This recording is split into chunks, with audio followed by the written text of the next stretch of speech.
The status is we are having a number of challenges with service delivery.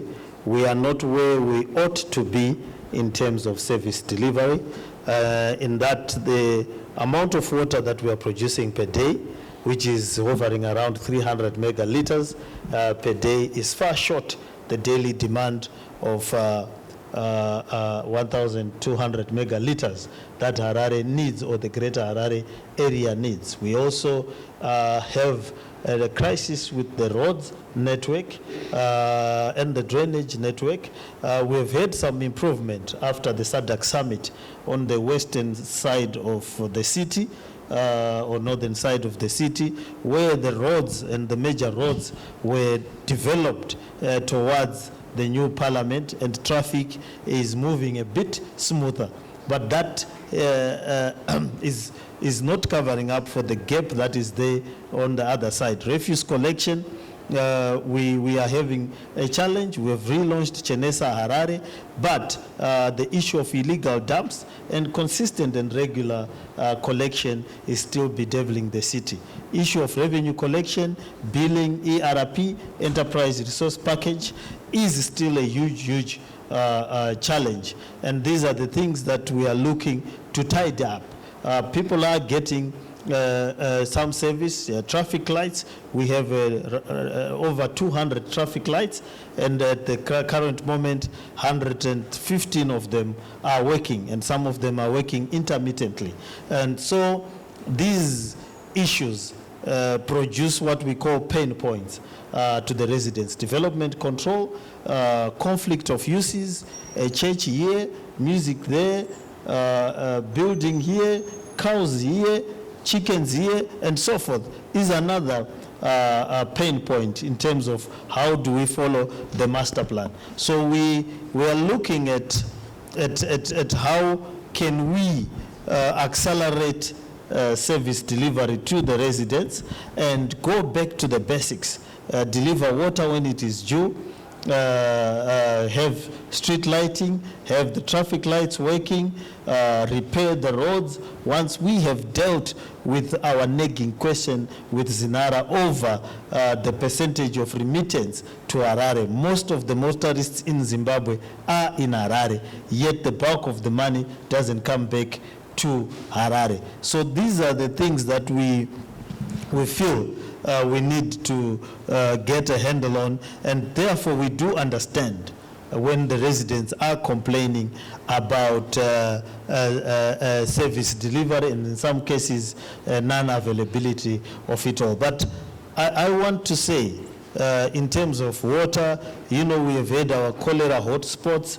There has been incessant rains that have come in, but over the years, when we've been in charge as the councillor, we have not had severe epidemics as we used to have, because of the measures that we have implemented in areas like Glenview, Budiriro, and Glenora, and so forth. We used to, just a small amount of rain would have caused an epidemic across the city.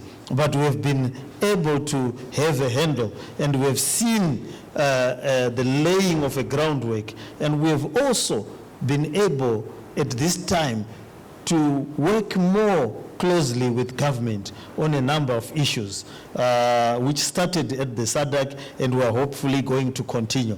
And that working together promises to usher in a new era of development. We have some memorandum of understandings that we have signed in Bari. You could see a market sprouted very fast, which is able to accommodate 1,200 vendors, and we are building a bigger market which is going to accommodate 10,000 vendors, and so forth. Now, Mayor, I want to go back to the issue of the market that you just mentioned, but first I want to hear from the residents. In terms of percentage, what can you rate service delivery in the capital? I think before we go to the percentage issue, when you look at over the past 5 years, service delivery has been regressing. So when you look at even the amount of refuse, the number of refuse trucks that were there probably 10 years ago, we used to have about 46 refuse trucks.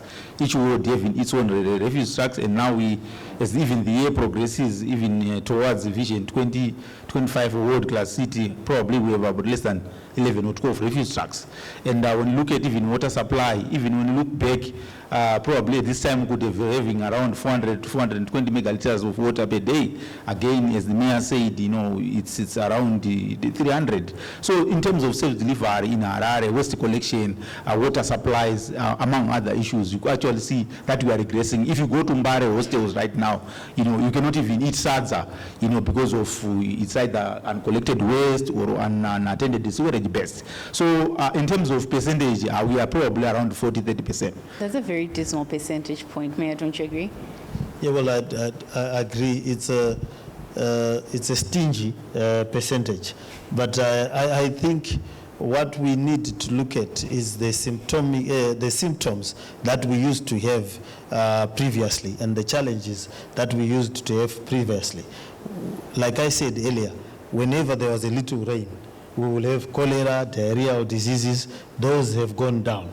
Whenever there was the roads, this other side of Samora Machel, one would agree with me that if you travel on the Loma Gundi Road, you travel on the other roads, there is less congestion in those areas. But if you look at some of the things that are the indicators and the symptoms that we used to have, you will see an improvement in those areas. But we are not where we want to be. But I do believe that we are laying the groundwork, especially with the current budget. And once we deal with the issues, if you look at the 10-point plan that we got from the president and on what the local authorities should be doing, and you do a checklist, we are working on the ERP. I do understand we are about to contract it. We are working on the master plan. It's a process that's ongoing and will be finished very shortly. We will go to the audits, and once we get those fundamentals correct, the general evaluation role, we've done it, and once we get those baselines correct, then we are in a position to be able to take off as a city. But I certainly know when I entered City Hall in 2018, the Armageddon scenario that was there is certainly not there at the current moment. Well, most people would not agree with that statement, considering that we have had some incessant rains over the past few days, and the flyover to Mbare coming from the Harare CBD has been an eyesore. It has really looked like a flooding area. That's not how the city is supposed to be like. Do you not have emergency services in order to go and fix that, or residents are supposed to do this themselves?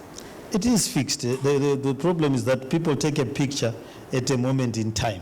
When the water is dealt with, no one then goes to then take a picture when the water has been moved. The challenges we are having with our drainage is that people are putting rubbish in the drainage. Our informal sector, some are storing when there is no rain. They store their goods in there, they put rubbish, and that clogs the system and creates blockages whenever it rains. But we deal with these issues. Unfortunately, sometimes when you deal with an issue, no one then comes back to then say, this issue has been dealt with. And when we advertise that we've dealt with it, it doesn't get as much traction as the bad news. Now, one of the reasons that has been cited for the deterioration of service delivery in the capital is the issue of corruption and nepotism. These have continued to make the news that city council workers and, your office as the mayor are involved in some very, I wouldn't want to say shady deals, but that's the word I have to use at the moment, because the money is not going where it's supposed to be going. Do you agree that corruption really has damaged how the city council operates? Well, corruption has damaged our society in general. Wherever corruption manifests itself, it is a cancer. It is very dangerous, and it has to be dealt with decisively and effectively. And there has been a systemic collapse in relation to former ways of doing things, the currency changing, the US dollar component changing into Zim dollar, the tenders, and many other areas. We have taken steps to try and deal with that. We have had meetings with ZAC. We've looked at the loopholes. We've developed an anti-corruption policy. We have tried to create a system, and that is why I'm always underpinning the need for us to have an ERP. Once we have an enterprise resource package, we then remove the human element from many of our processes. The longer we keep the human element in many of our processes, the more difficult it's going to be for us to be able to deal with corruption. Some of these things, people need to interact with a system and less with human beings.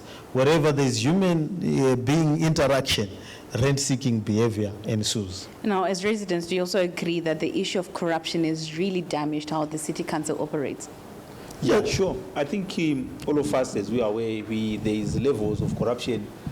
From where we come from, you actually see that corruption have, I would say, made expensive for people to access service provision. I'll give, for an example, access to maternal health care provision in clinics where probably where pregnant women or health staff demand bribes for them to be able then to then provide such a service. And sometimes people are threatened to then taken to Mbiani under. So if you're not taken to Mbiani under hospital, you need to pay a bribe. And this has been happening. But again, we need to look at that. That's the reason. Those are probably bribery at that level. But also when you look at, I always say this, and I'll continue to say this. The local authority purchased in 2017. They purchased 15 refuse trucks from a company, local company here in Zimbabwe, and those 15 refuse trucks have not yet been delivered. That's in 2017. That's 2017. And I think the day before yesterday, the same local authority is also looking for borrowing powers to purchase refuse trucks.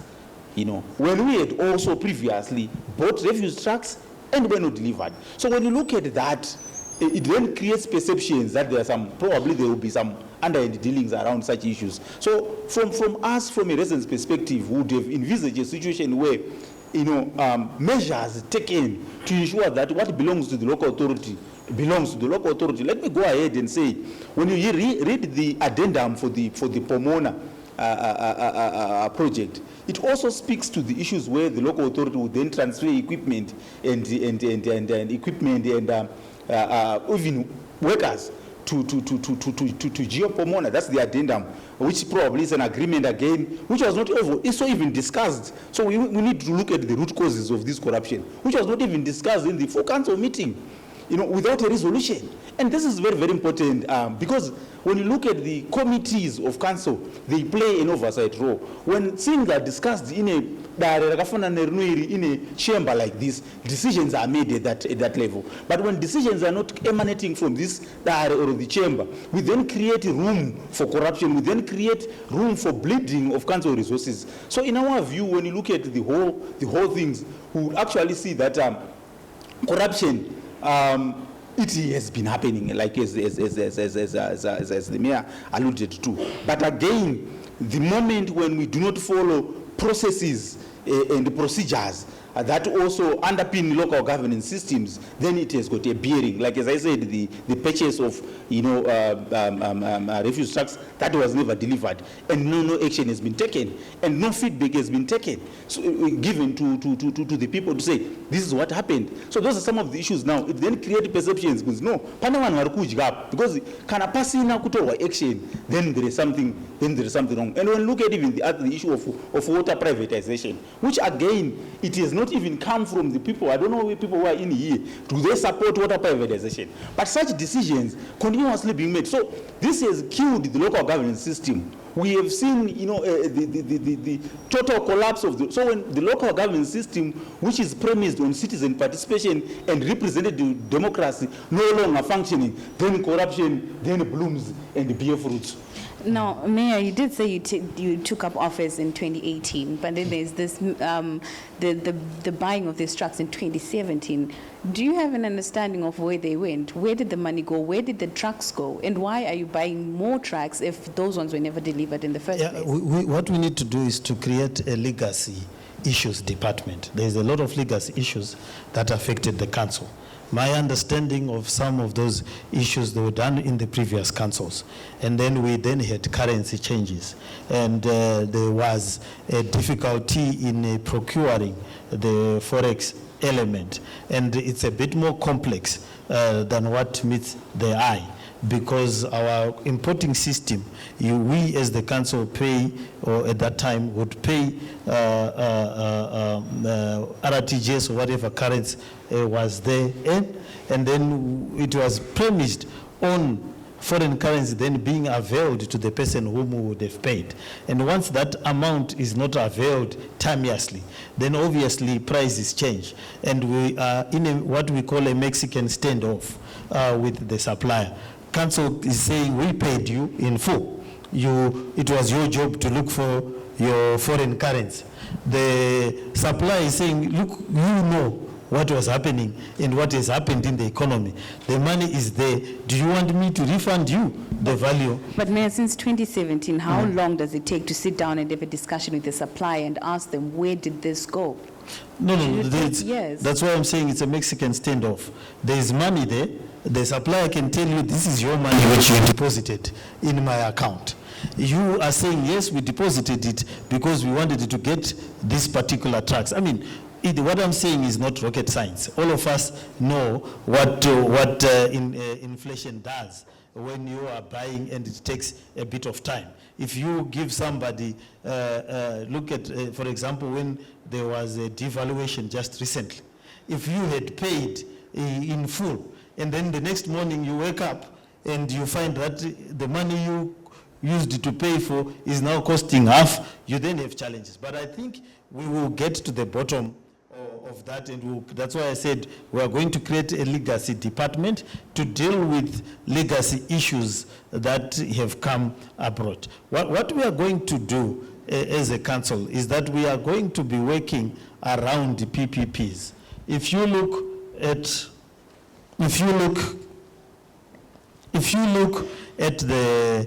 the issues that we are faced with at the current moment, we need to move rapidly.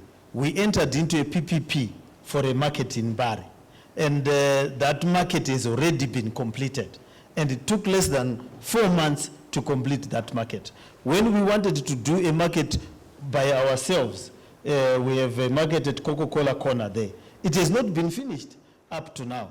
What we must understand is that we as councillors and the residents are not in a pact to fail with the council processes.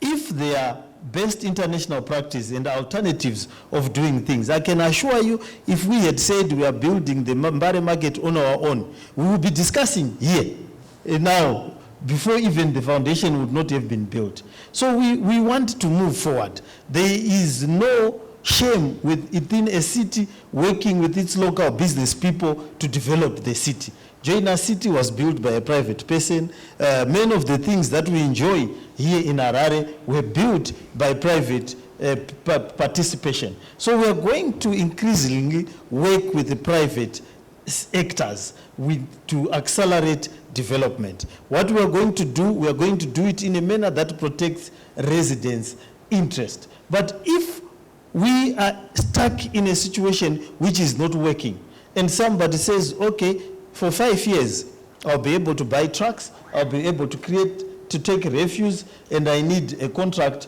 of 5 years, renewable, and I will do that. We will gladly enter into such an arrangement. Right now, the highways that we are traveling on are not being built by government departments. They are built by private contractors. One contractor is given a section, 100 kilometers and 150 kilometers. Another is given 200 kilometers, and they do the job, they pay. And you see the road is finished. And that is the model we are trying to adopt as council. We have not privatized water, okay? It's probably the use of the English language has got limitation. What we have done is that we've entered into a tentative agreement for the supply of smart water meters. And those smart water meters, and it is the same model that ZESA is operating under. ZESA did not privatize electricity. They simply started collecting revenue for their electricity better. We are producing water, and non-revenue water is at around 60%. We can't continue. Now, another issue, another hot topic that has come up is, let's talk about your councillors.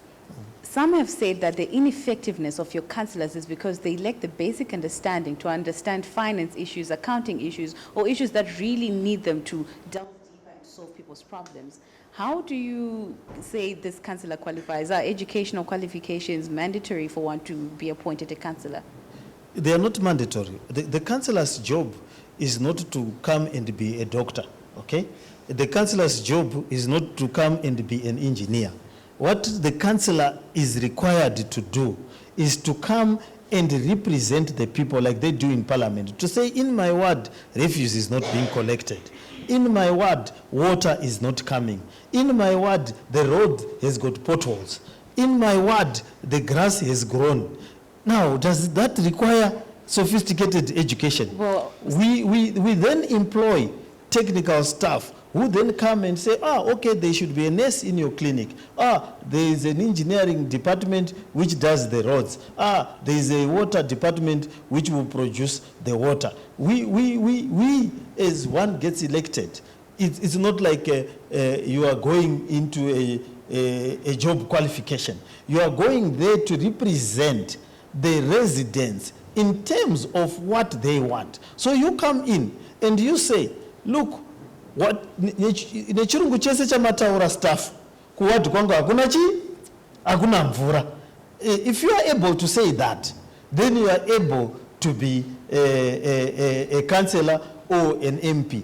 We then employ people whose job it is to then provide those services from the technical skills that they would have acquired. Now, let's talk about the issue of public toilets that are inadequate. I want to hear from the residents. These public toilets are dirty, they're unusable, and inadequate, like I did mention.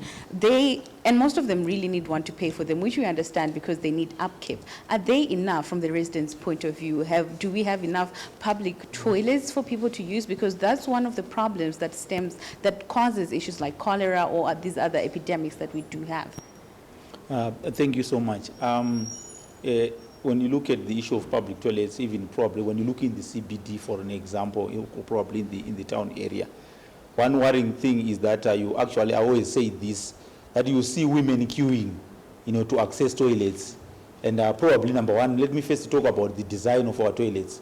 So if you go to a male's toilets, it have got a urinary which can accommodate 15 to 20 people at a time. But when you get into the women's toilet, it accommodates 3 people at a time. So actually, you can actually see that the designs for the toilet, actually, they are not probably, I would say, gender, sensitive, or trying to then to incorporate everyone. That's the first thing. So it's just the design of the toilets. And then in terms of adequate, they are not adequate at all, because when you look at especially at Market Square, I would say the size of the toilets, and even probably with the volume of traffic of the people who use the toilets, you can actually see that they are overwhelmed. And once in a while we see blockages, And if you go to this is interesting. When you go to 4th Street again, there is also a deliberate, probably by workers, deliberate efforts by workers. Probably they say the toilet is not functioning and it's closed. And then people started to pay for those makeshift. I think some of them, they are at Copacabana there. So actually, because sometimes when you quiz them, they will reopen the toilets. So the toilets, they are not adequate. But also the situation has been exacerbated by some corrupt again workers who then need deliberately close toilets so that they can facilitate pay toilets which have been dotted around near the public toilets which are in town. So those are some of the challenges again as residents we have seen. But again, the toilets, they are not adequate, and also even the staff who cleans the toilet at Market Square, it's something else. It seems that those toilets are not cleaned. But if you go to 4th Street, the other one near the that bus stop, that bus terminus, far left near that wall, you can actually see that it's always clean and it's always opened. So you actually see that there are some trends of either corruption and probably, that's what. But they are not adequate. Now, may I do understand that you do have your panel of other directors who are in here today who can answer to some of those questions. Yes, yes. So now when I do ask a question and you feel you need to direct it to one of your directors, please do feel free to do so. Now we're talking about the issue of public toilets and, in the city center, what we are doing about it. Is there any director of yours who can speak to that?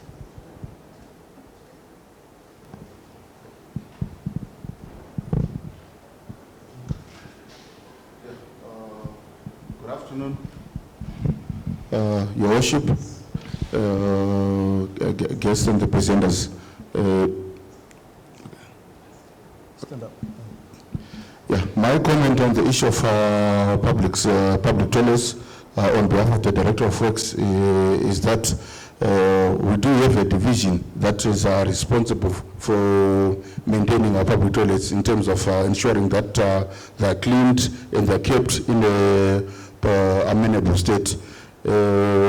So we take note of the comments from the residents, and obviously we're going to maximize our efforts to ensure that they are clean and they are accessible for the whole time that people are in the CBD. Our target is to ensure that our toilets are accessible from at least around 6 a.m. up to 10 p.m. when the community public utilizes our ranks and the CBD. And then on the issue of adequacy, you would find that on our capital budgets, we have plans to increase the number of toilets. And if you go back to, I think it's the advert of the borrowing powers that you saw recently in the newspapers, we have got a number of toilets that we are targeting to construct. Mainly we are targeting the CBD and the shopping centers in the residential areas. Obviously, our constraint is mainly on the availability of funding to meet some of those capital costs, but definitely we have got a plan this year to increase the number of toilets in the CBD as well as in the shopping centers. Thank you. Now, while we're still talking about amenities, let's talk about the issue of housing. Residents have complained of rampant corruption. I mean, the issue of corruption keeps coming up in every department of yours, Mayor. I really do not know how that can really be addressed and fixed. But in terms of housing, there is the issue of corruption to the whole process of you getting a stand so that you can build your house. There are claims that residents on the housing waiting list have to pay a certain bribe in order to be given preference when the allocation does happen. How far true are these allegations? And what needs to be done to ensure that this whole process of getting a stand allocated to an individual is corrupt-proof and has been proven to be effective? Yeah, I think we have had challenges around that area. I think my solution is to, like I said earlier, is to create an electronic system so that if you get on an electronic waiting list, electronic database, we are then able to effectively track who has gotten what and be able to effectively analyze the database to look at double allocations, triple allocations, or variations of names, IDs, and so forth. So the database needs a thorough review and a thorough cleaning so that we can avoid those issues of corruption in the housing waiting list. And then we need to increase the housing stock. More funding has to come. We have to build higher. We have to build smaller in terms of the yards. We have to densify. Space in Harare is finite. And unfortunately, everyone wants to come and stay in Harare. Now, like we did mention, we are live on Facebook and we do have a live audience. Now, I have a question that has been directed to you, sir. You did talk about public toilets. People are asking, in particular, Lawrence Poperui, he is asking, what are the timelines? You say that you have timelines in order to deal with the issue of public toilets. What are the timelines? And are we looking at any modernizations of these toilets? Yeah. On the timelines, as you have seen, we have advertised our borrowing powers. It's a process that is supposed to be done for at least 30 days. I stand to be corrected. And then it goes to Ministry of Local Government. Once the ministry is acceded to the request, then obviously we do the normal procurement process, appoint a contractor, and I would say, give or take, in the next 6 months, we should have the other new toilets coming into the stream. And then on maintenance, our budget was recently approved, and we're just awaiting the approval of the procurement plan, and we are on the market to procure materials for us to be able to start the repairs and upgrading of the existing. Unfortunately, my colleagues from City Architects are not here, but definitely they've come up with new designs to accommodate breastfeeding mothers, for example, and also to ensure that we've got ramps for the disabled to enable access for all into our toilets. And obviously, the road has changed. We've got now more ladies coming into town or into public spaces. So we have already changed the design of our toilets to ensure that we have got an equitable number of accesses as we have for both men and women. Thank you. Well, thank you. Let's go back also to another question that we do have from Facebook. This one is from Kudashli Mafume, saying, why do we have bylaws that make it an offense to litter, but those laws are not used to aid cleanliness in the city? Yes, that's another area that we are going to be working on. We have created a special unit in our municipal police that is going to be enforcing anti-litter bylaws. There is a culture of throwing paper, there's a culture of littering, of eating whilst you are walking, eating whilst you are in public transport, peeling a banana, then dropping the peel a few steps later. In other cities, people don't eat while they are walking, they don't eat while they're in public spaces, they are designated places to eat, and so forth. And certainly in other countries, you don't roast maize in the middle of town, and so forth. So these are the things that we are going to be clamping down on with this special unit of the police to make sure that areas are cleaned. We are having issues with our informal sector. We are going to have a meeting with them to agree with them the streets that they can trade in and the streets that will not have vending at all, so that we have a measure and a semblance of control in terms of how our city operates. We need to have some streets where we do not permit anyone to sell anything in the pavements or anywhere, and then other streets where we can agree after consultations with the informal sector and the residents group, where we can allow them to be able to do the selling in addition to the designated areas, so that we bring sanity to the city. I mean, we do have a residents representative here. What the mayor is essentially saying is that there needs to be a plan to relocate everyone who has been selling things within the CBD to somewhere different. As the residents, do you think that this is going to be effective, considering we have heard this before and we're still facing the same challenge now? Thank you so much. So I think one challenge we have seen is the lack of markets. So lack of markets where people can then be able to do their trading, and also on the other hand, the informal sector, we still use bylaws which are also, not also, speaking to our context. To our view, the informal sector, it's money for the local authority. Even if you go to Joburg right now, there are people who sell from the streets, but also it's in an organized fashion where probably there's a market where they can be able to sell. So what I'm trying to put across here is that I think we need to realize that this is revenue. But what has been happening, it has been these traders have been viewed probably as filth, and the local authority probably spends more in enforcing rather than in constructing markets. So it's very, very important that also there is that need to ensure that more resources are channeled towards building what? Building the markets in areas where these people can be then be allowed to do their work. Again, we don't promote everyone like we don't promote. But again, what I'm trying to put across is when spaces are provided for, you actually see things happening. But again, over time, to those who have been in Harare for a long time, if you go to near Greenwood Park there, it was a people's market. It was owned by the city of Harare, but it was sold in a way which we did not know what happened. Now it's a private area. So you when you look at that,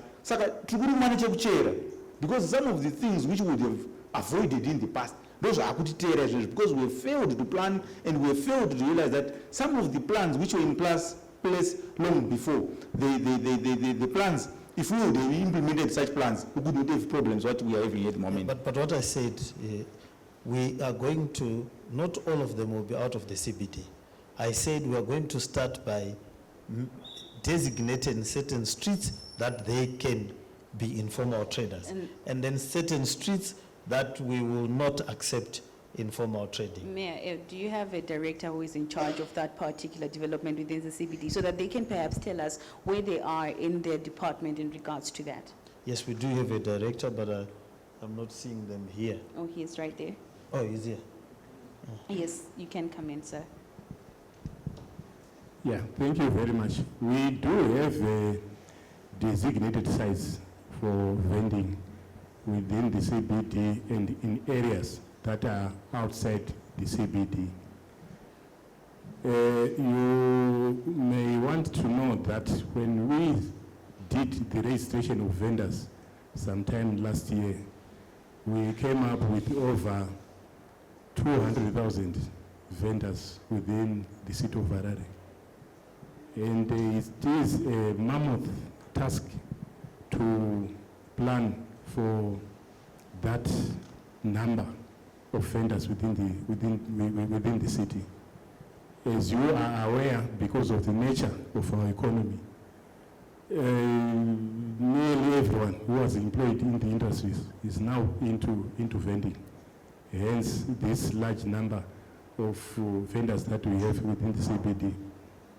And quite a big number of the vendors that we have, or traders that we have within the CBD that we registered, they are coming from areas like Doboshawa, they are coming from areas like outside Harare. Quite a big number of these people, they are coming from areas which are outside Harare. But that is the city of Harare. We've come up with vending, we've come up with sites for traders, we've come up with sites for vending. But what is lacking at the present is the buildings, the superstructure, and the infrastructure for vending. Because to accommodate the number of vendors that I've mentioned, you would need to go up. We have got plans to go up at the Glenview 80 complex, we've got plans to go up at the Mpezanamo, we've got plans to go up in other various vending sites that we have, that vending sites and trading sites that we have identified, so that we are able to accommodate this big number of traders that we registered. But the funding for such infrastructure has not been forthcoming.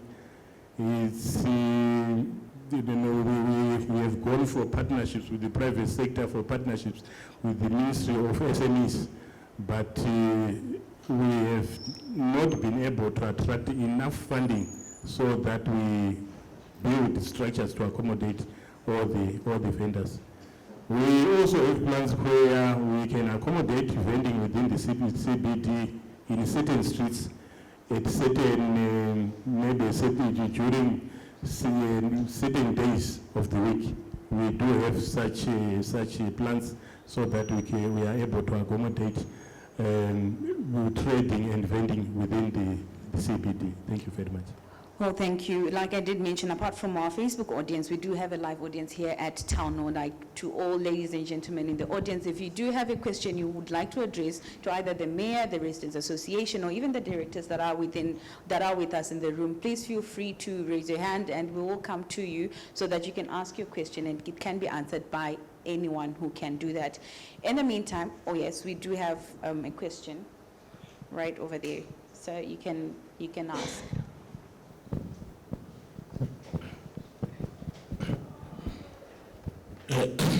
Thank you. I've got two quick questions here. The first one is to do with the vendors. Since you've got designated areas where vendors can do their work, can you summarily tell us how much revenue you have collected, say in the past 1 year, and what mode of collection do you use in terms of making sure that we use that revenue elsewhere? Then secondly, there's this issue to do with mayor about government, what they call government, what they call special projects. I understand that was a very, very teething issue around the Geopomona. I remember by then, Mayor, you were also in council.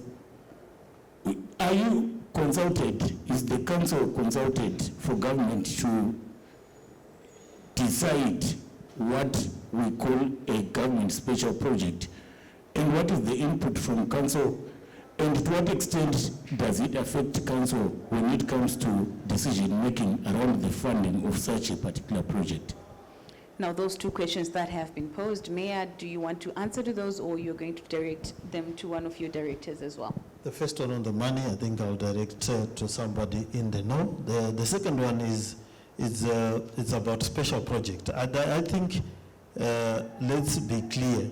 There are certain things that can be done better if we work with the private sector. I do understand that initially the dump site, what is the Pomona dump site, was an issue of contestation even by myself. But if you go there right now, I don't know how many of you have visited Pomona. It's my word. The place is clean. The place has no smell.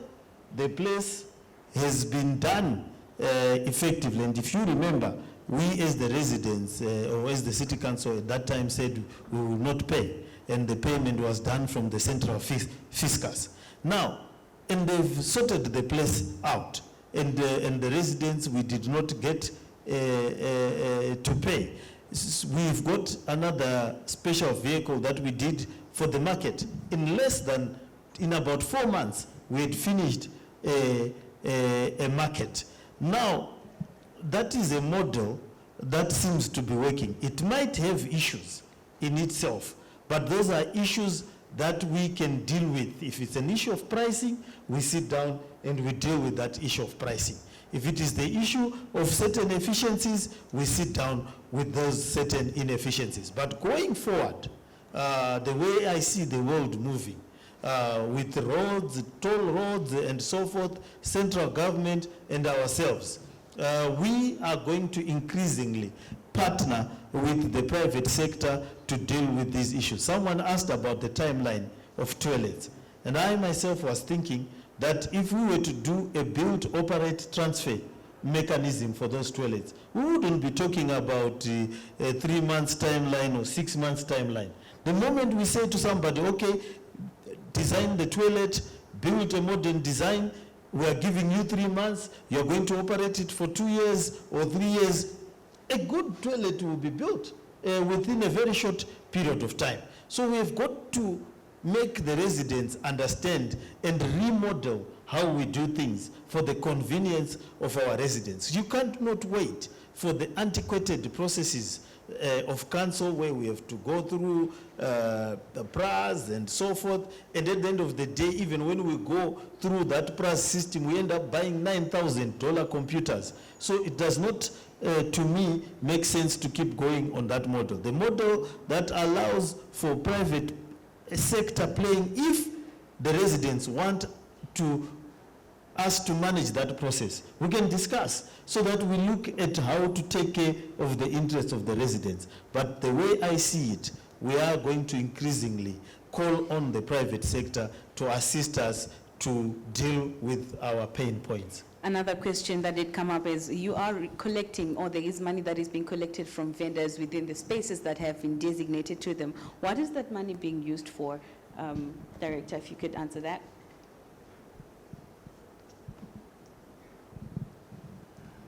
Hello, thank you for the question. I think the money that we receive from vendors, we plow back into the markets, etc. It's a kind of ring-fenced account. What we accrue, we give back to improve the markets and so on and so forth. Yeah. That's how we use the money. How much has been collected so far, and how much have you given back, like you're saying? Unfortunately, I had not been prepared for that question. You know, we've got over 200 revenue lines. If you really want to know the figures, we can go into the system and we'll give you the figures here. Well, hopefully you are answered. Okay, not a clear answer, but like you did mention, if you want figures, yes?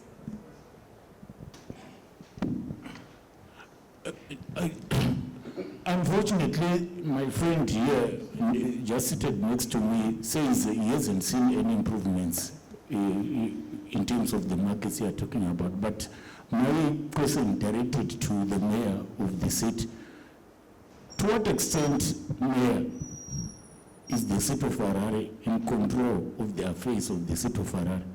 Is it the city of Harare in control of itself, or is now the central government, even in terms of decisions that affect your revenue collection? Mayor, you can answer that. Yeah, so we are in control. We do make resolutions. The council is an institution of record. You are in control of the areas that are defined by the Act and your capacities as resolution. There's always a conflict of control, like in any situation in terms of the tiers of government. But that's an issue where there are certain overlaps and certain decision making that needs to be done. But in the by and large, we want more control. There are certain issues that we would want to have more control on. Firstly, the issue of road vehicle licenses. Zinara, we used to control that 100%. Would like to get that back. The health sector would like to get that back, and a number of other decision points, which electricity, remember we used to own our own power station and it was taken. We would want to have that control back at the city council to improve service delivery. So it's a continuous, it's in a continuous state of flux. There are other areas where we have firm control, other areas where we would want to get back control for the interests of the residents. So I would say it's a mix, it's a zebra system. I want to bring it back again to the audience if there is anyone with another question. Yes, we have another question there and another one there. We'll take them both, and then whoever needs to answer will answer. We'll start with you, sir. Thank you. It's good, Mayor, that you have mentioned that you are willing to offset some of the council operations to private players. But I'm also coming in with the issue of devolution in terms of managing the community assets and community welfare. How far are you from decentralizing operations of the city of Harare? I'll give you, for an example, I come from an area where residents have taken ownership of certain projects.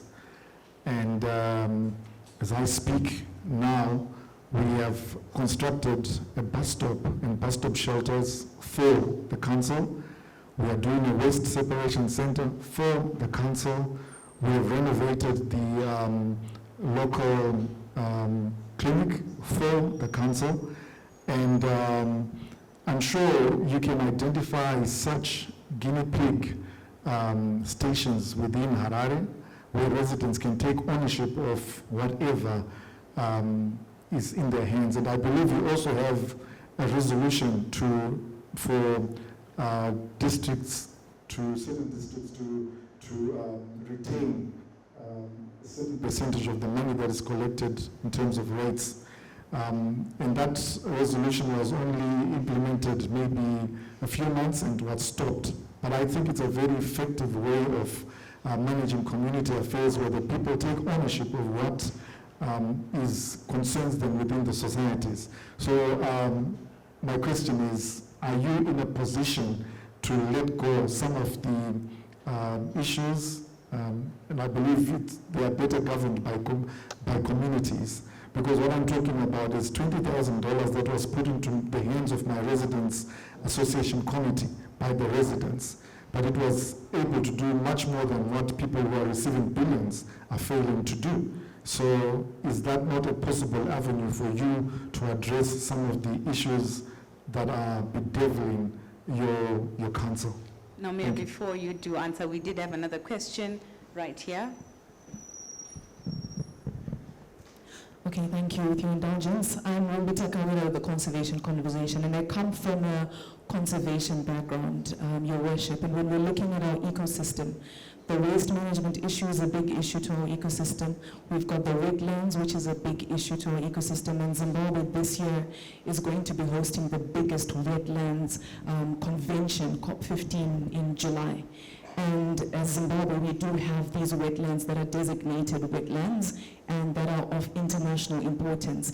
But I don't think we've been really taking care of our wetlands the way that we really should be. And that now trickles down to the entire ecosystem. Even the flash flooding that we're actually seeing in the cities also culminates from how we're also taking care of our wetlands. One, there's a lot of construction happening there. There's a lot of waste dumping there. You see a don't dump waste sign here, and there's a whole dump next to that sign. That is a challenge with the citizens themselves, yes, but also the issue of enforcement. But there's also that construction situation that is happening with the wetlands where it's really not designated. We wake up seeing demolitions then happening. Where has the city council been when everybody has started their foundations, has been doing all this until the building has been built with these large jewel walls, and then that person's life is brought down, but you've been seeing them doing all this all along. Is there a way that there could be better management of the housing situation, managing our wetlands, especially as Zimbabwe is hosting this big convention, and then coming down to the waste management situation where you will walk in town and it's difficult to find bins. There are some streets where you will find some bins, but it's difficult even when you say someone who's eating along the street. If there were bins that were also managed well, they could also throw their litter away. There are challenges in that specific area and in the dumps. What are you doing as the city council to also educate the communities even about separating waste at source within their homes to ensure that we can also get into this recycling where the other gentleman was talking about the waste separation and we can start recycling, which could also assist with waste management. I think those are some of the 3 key areas I just wanted to look into. Well, thank you. Those questions that have been posed to you, Your Worship, if you want to answer them, if you want to direct them to someone, please feel free to do so. Okay, I think we will direct for some who feel they can answer them, they can do so. But I think the devolution thing is a no-brainer. We want to cooperate with societies. We will be in a position to enter memorandum of understanding so that if a community has got the capacity and the willingness to work on certain areas like bus stops and other areas that can improve the society, we are always open to that, including even if you are willing to buy a compactor, a tipper truck, anything, rehabilitate the community halls, the swimming pool, anything that people feel they are able to work as a community, we are willing to enter into such processes. We are going to work towards that retention fund again, because most of the district offices have now gotten into a situation of disrepair. I know Highlands, which is one of our highest earners in terms of rates, the place is an eyesore and it's difficult to work. But if we had a retention fund, we should then be able to work on the things that are required. I appreciate the issue of wetlands. We are committed to the Ramsar sites. We are, I think, the planner will also argument what I'm talking about. We are very committed, and we are looking forward to hosting and also protecting our wetlands. What you know, you must understand there's a contradiction in terms in that we have a constitution that is given rights even to a person who is doing an illegal thing. Even if someone is illegally building, you just don't wake up and say, hey, you are an illegal person, and you start dealing with them. There are processes that we follow, notices we have to give, and court orders that we have to obtain, and that gives people time. Now people can build very fast. So and then also we have not defined a house. The Constitution says if someone has got a house built, you cannot demolish without a court order. Now a person can build a 2-roomed cottage within 1 weekend. Friday, Saturday, Sunday, Monday, it's finished. And start living there. It is now a house in terms of the law. And you have to go to court, and it will take maybe a year or 2 years to try and deal with that situation. In the meantime, they would have obtained an existence at that place and become part of the ecosystem. So we need to get together as a society to be able to see how we can deal with these illegalities. But we have to protect our wetlands, and I don't know, the Director of Planning. Okay, thank you very much, Your Worship. On the issue of conservation of wetlands, we are finalizing the preparation of the Harare Master Plan. And we have a chapter or a thematic area that is dealing with the issue of the environment and conservation of the environment.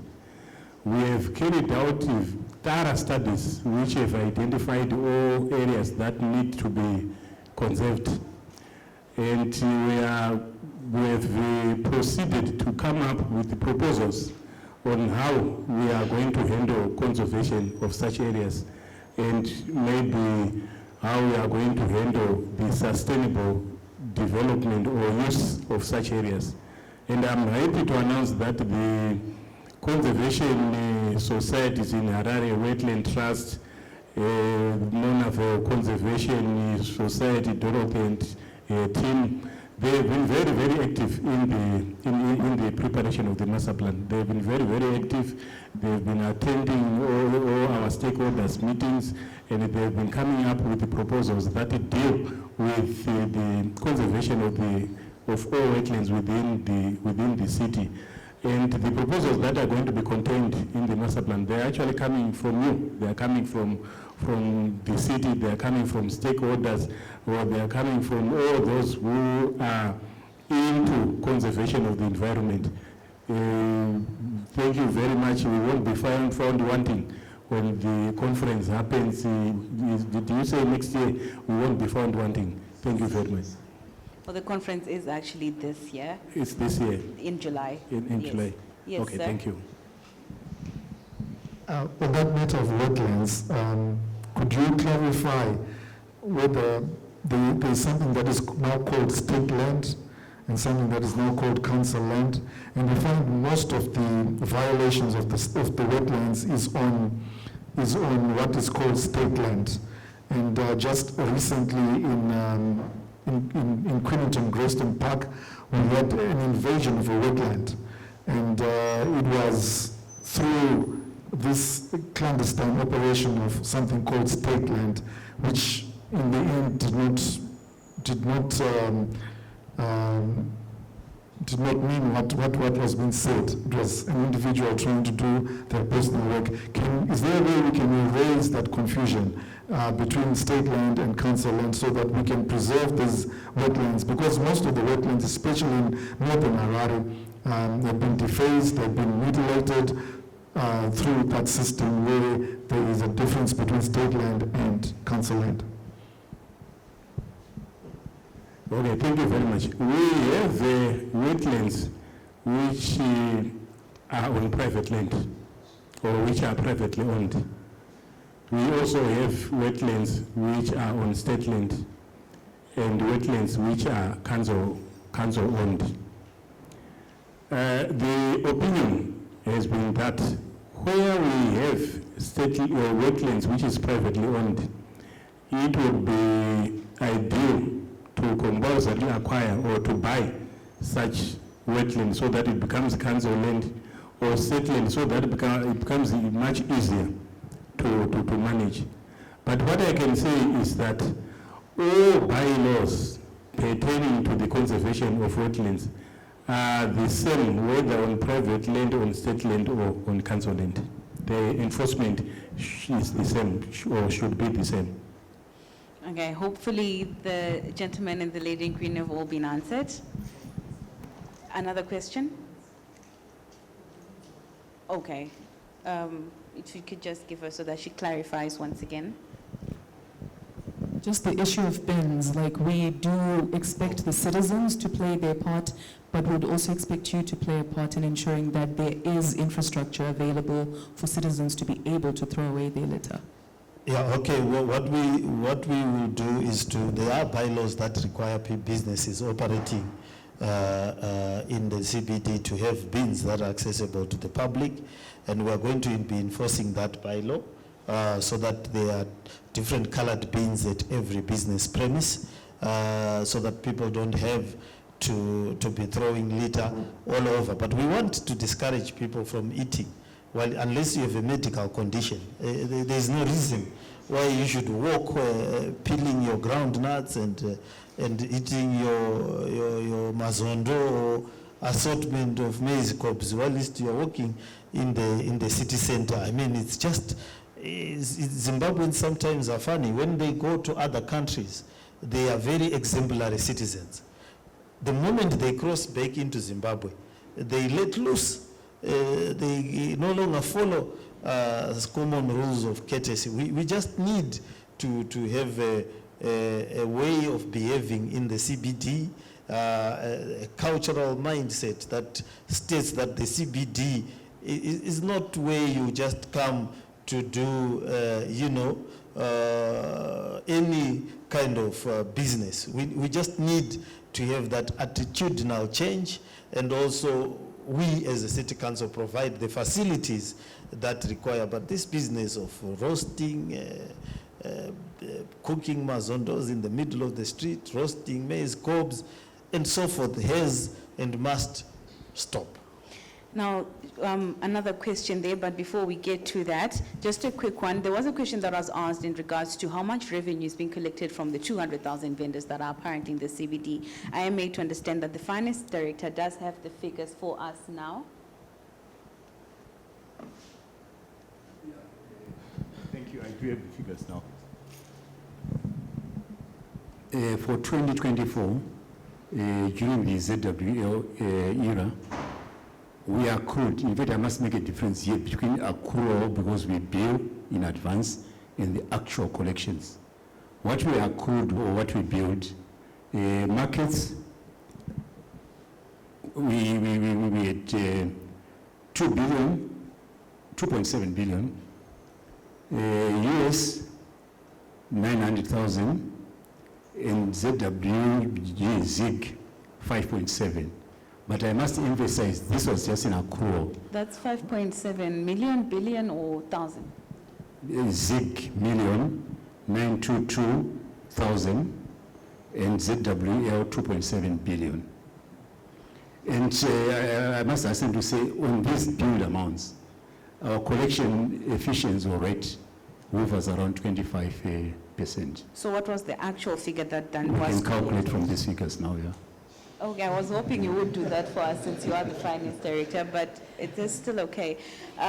Conversation has another question for us. Now we are getting to wind down since our time has moved, so we're just going to try to make these questions quick and straight to the point, and our responses, can you just also try to make it just as quick? We have another question right there.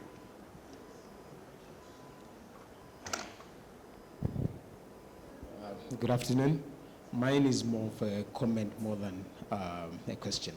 Why don't the council have, instead of a top to bottom approach, have a bottom to top approach?